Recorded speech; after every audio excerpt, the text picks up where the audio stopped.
자, 고려가 건국됐을 때 대외 관계라는 동북아시아의 정세를 볼 거거든.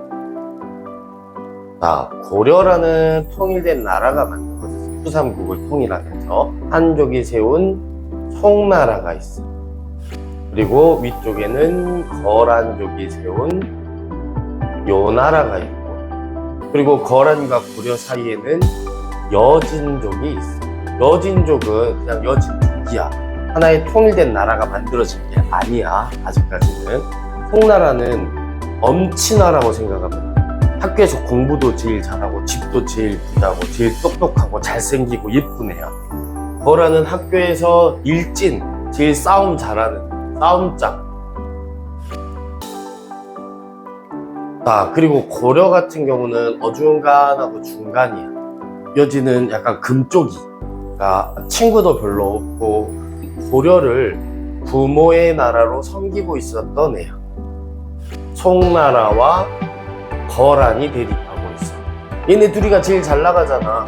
송나라는 엄친아로 공부도 잘하고 얼굴도 예쁘고 잘생기고 집도 제일 부자고 그래. 거란은 싸움을 제일 잘하고 누구랑 친하게 지내고 싶었을까? 송나라나 거란 쪽은 고려겠지. 자, 그러면 여기서 선택권을 갖고 있는 거는 고려야. 근데 고려는 누구를 선택할까? 누구랑 친선 관계를 맺을까? 바로 송나라야. 같이 다니면 뭘 얻어먹을 수도 있고 경제적인 목적, 그 다음에 문화적인 목적, 뭔가 배울 게 많단 말이야. 송나라한테는 공부도 잘하고 집도 부자라 그랬잖아, 그치? 자, 그러면 송나라는 부족한 게 없는데 왜 고려와 친선 관계를 맺을까? 누구를 견제하려고? 거란을 견제하려고. 그래서 무슨적 목적이라고 하면 되냐? 정치적인 목적, 군사적인 목적 때문에 송나라는 고려와 친선관계를 맺어 또 거란을 견제할 목적으로. 자, 그러니까 11세기 때는 누가 쳐들어올까? 거란이 쳐들어와. 자, 11세기 때는 거란 입장에서는 송과 대립해야 되는데 고려가 송과 친선관계를 맺으니까 뒤가 불안하잖아. 그래서 먼저 고려를 친 거야. 자, 1차 침입. 자, 학교 짱이 이제 공격을 한 거야, 고려를. 야, 너 학교 끝나고 남아라. 1차 침입했을 때 서희가 외교 담판을 하게 돼. 자, 서희가 임금한테 내가 가서 먼저 소선영을 만나서 얘기를 좀 해보겠다. 그래서 뭐라고 하냐면 소선영을 딱 만나. 처음엔 강하게 나간다. 서두르는 목적이 뭐냐? 그러니까 거란 입장에서는 고려가 자꾸 북진하고 있기 때문에 우리가 쳐들어오는 거다. 이때 서희가 얘기를 하지. 야, 이 멍청한 놈아, 우리나라의 지금 뭐냐? 고구려를 계승한 나라다. 너네 거란이 지금 고구려 땅을 차지하고 있는 거다. 이렇게 얘기를 해. 근데 계속 이렇게 큰 소리 치면서 얘기할 순 없지. 그러다가 일진한테 두드러 맞겠지. 그래서 나중에는 사실은 우리도 너네랑 친선관계를 맺고 싶은데 중간에 여진이 가로막고 있어가지고 그래 굉장히 불편하다. 자, 우리가 송나라의 친선관계를 끊고 너희와 교류를 하겠다. 그래서 거란 입장에서도 사실은 고려를 정복하는 게 목적이 아니야. 고려를 자기 편으로 만들어서 송과 대립하는 게 목적이기 때문에 그랬어? 그러면 우리가 여진의 땅을 뺏어서 너희한테 줄게. 자, 여기 압록강의 동쪽에 있는 6개의 주를 뺏어서 고려한테 주게 돼. 그래서 서희의 외교 담판으로 강 동쪽에 6개의 주를 획득해와. 자, 거란의 침략을 막았을 뿐 아니라 영토를 획득했기 때문에 이거 진짜 중요해. 시험 문제도 많이 나오고. 거란의 몇 차 침입 때? 1차 침입 때. 여기 위치도 알아야 돼. 알겠지? 자, 그런데 고려가 과연 약속을 지켰을까? 송나라의 친선관계를 끊고 거란이랑 교류를 할까? 안 했어. 그러니까 거란이 또 쳐들어와. 그게 2차 침입. 자, 2차 침입했을 때는 양규가 열심히 잘 싸우고 막았지만 고려의 수도였던 개경이 함락당해. 자, 고려의 수도가 함락당하고 거란한테 이제 또 사정을 하는 거지. 진짜 미안. 우리 진짜 약속 이제 지킬게. 이제 진짜 송나라랑 안 놀고 너희랑 놀게. 너희랑 교류를 할게. 한 번만 믿어줘 하고 고란이 돌아갔어.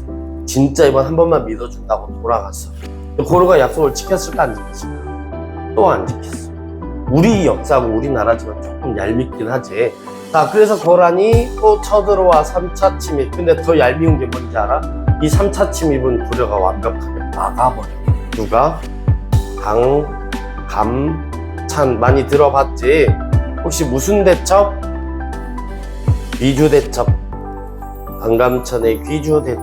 그 이후에 고란이 또 쳐들어올 수 있으니까 이걸 대비하기 위해서 고려는 천리장성을 쌓아. 그리고 수도 주변에는 나성을 쌓고, 고려의 국경 지역인 압록강 주변에다가 천리장성을 쌓아. 자, 그리고 12세기 때는 여진족, 여진의 반격, 제목을 짓자면은 여진의 반격. 여진은 금쪽, 누구만 쫓아다녀? 고려만 쫓아다니는 금쪽이야. 자, 그런데 자꾸 이 금쪽이가 고려의 영토를 넘보고 있어. 왜? 이쪽은 산악지대고 농사도 잘 안 된단 말이야. 그래서 고려의 영토를 자꾸 아래쪽으로 내려와서 살려고 해. 그래서 윤관이 군대를 편성했거를 별무반이라고 해. 자, 군대를 편성해서 여진을 정벌해. 여진을 혼내주고, 야, 너 내려오지 마, 앞으로. 그리고 여기에다가 동북쪽에 동북 구성을 쌓아. 여진이 자꾸 내려오니까 못 내려오게 하고 동북쪽에 여기다가 성을 쌓았다고. 9개의 성을. 그리고 우리 민족이 올라가서 살게끔 하는 거야. 여기가 아무도 안 살고 있으니까 자꾸 여진이 내려오잖아. 그래서 우리 사니까 내려오지 마 라고 하는 거야. 근데 여진 입장에서는 여기 땅이 너무 욕심이 나, 동북구성이. 그래서 앞으로 너희한테 그 공물을 바칠 테니까, 고려한테 공물을 더 많이 바칠 테니까 이 동북구성을 날 주면 안 되겠냐. 그래서 고려 입장에서는 사실 이 너무 북쪽이고 춥고 농사도 잘 안 되는 지역이기 때문에 관리하기가 힘들단 말이야. 뭐 여진이 우리한테 공물을 바치겠다고도 하고 좀 불쌍한 애기도 하잖아, 그치? 그래서 동북구성을 얼마 안 가서 여진한테 반환해. 여진한테 좀 불쌍한 애들이니까 줘. 그런데 대반전이 일어난다. 여진족이 이렇게 힘이 약했던 이유는 뭐냐면, 다른 애들은 이런 민족들이, 부족들이 통합된 나라가 만들어졌다. 근데 여진은 통합이 안 돼 있었거든. 근데 이게 통합이 된 거야. 금쪽이가, 제일 힘이 약했던 금쪽이가 방학 때 헬스를 다니고 태권도를 다니고 운동을 하고 오는 거야. 나라를 건국해. 여진이 무슨 나라를 건국하냐? 금쪽이가 건국한 나라니까 금나라를 만들어.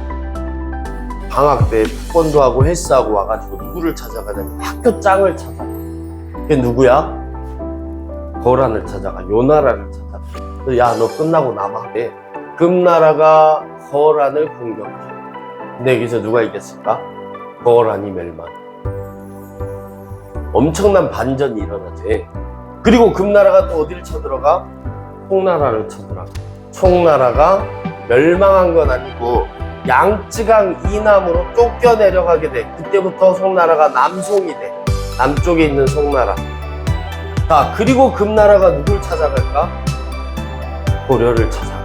금과 고려. 형제 관계를 맺자라고 제안을 해.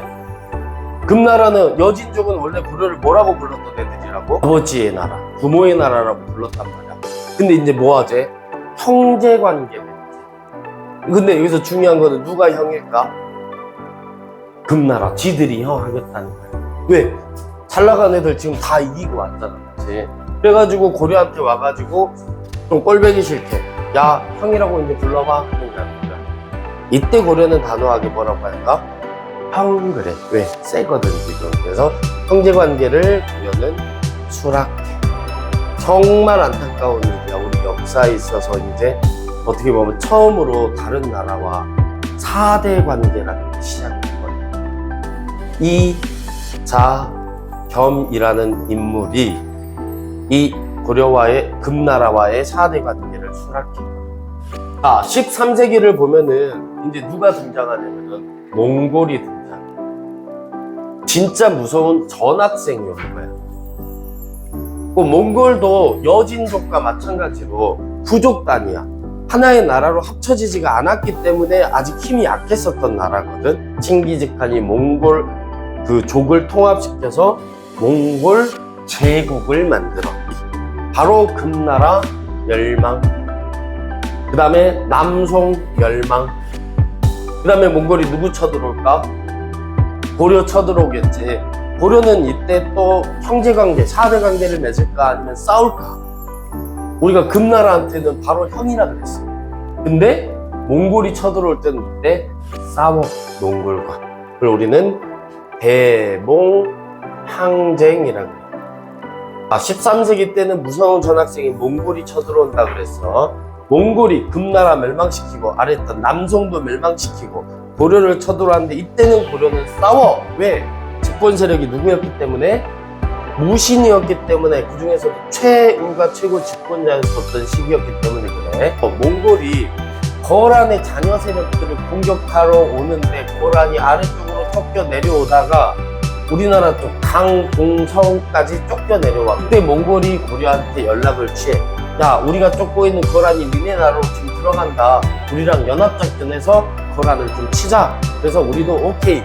힘센 전학생이랑 좀 친해지면 좋잖아. 그래서 같은 편이 돼가지고 거란을 공격했던 게 강동성 전투라고. 이때만 해도 우리는 힘센 전학생이랑 친구가 된 줄 알았어. 근데 그게 아니었었던 거야. 몽골이 저고여라는 그 사신을 보냈어.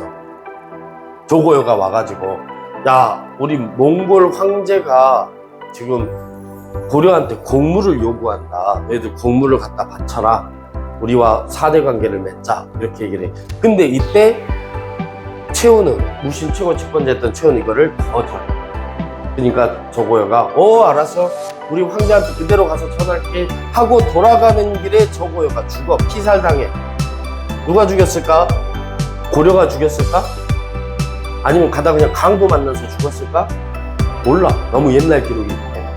근데 스님 생각엔 아마 몽골이 죽였을 수도 있어. 자기네 사신인데 전쟁의 명분을 만들어. 지금 우리가 사신을 보냈는데 그 사신이 지금 고려에서 죽었더라. 너네가 죽인 거구나 하고 몽골이 쳐들어와. 몽골과 고려의 전쟁의 시작은 바로 이거야. 저고여 피살 사건이 명분이 돼서 몽골이 쳐들어오게 돼. 그래서 1차 침입하게 돼.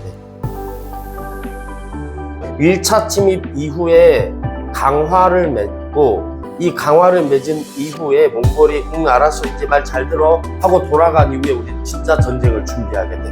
뭐 하냐면은 수도가 개경에서 강화도로 천도하게 돼. 강화도로 천도.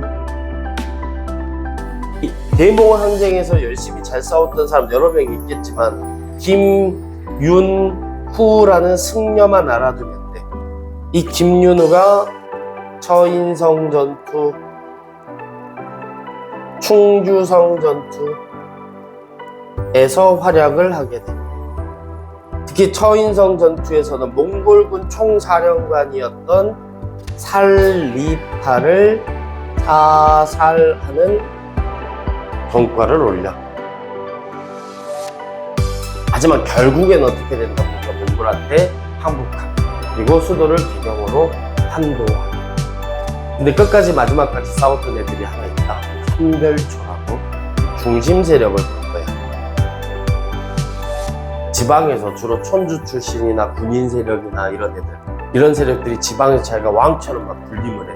세금도 걷고 자기 군사도 만들고 성을 쌓아놓고 자기가 스스로 군주라고 하고 또는 장군이라고 하면서, 이런 세력들 뭐라고 해? 호족이라고 하지. 이 호족 세력들은 12세기가 되면은 뭐가 되냐? 중앙정계로 진출하면서 대대로 높은 관직을 차지하고 부를 대물림하면서 좋은 가문을 형성하는 문벌 귀족이라 그래. 무신 정변이 일어나게 되고 13세기 때 최고 권력을 차지했던 거는 무신들이 되겠지. 원 간섭기 때는 어떤 세력이 커지고 잘 나가는 세력일까? 한마디로 친원 세력, 걔네들을 권문세족이라 그래. 그런데 얘네들만 있었던 게 아니라, 물론 권문세족이 부와 명예, 권력을 다 차지하고 있었지만 얘네들을 비판하면서 성장했었던 애들도 있어. 이 당시에. 얘네들을 신진 사대후라고 해.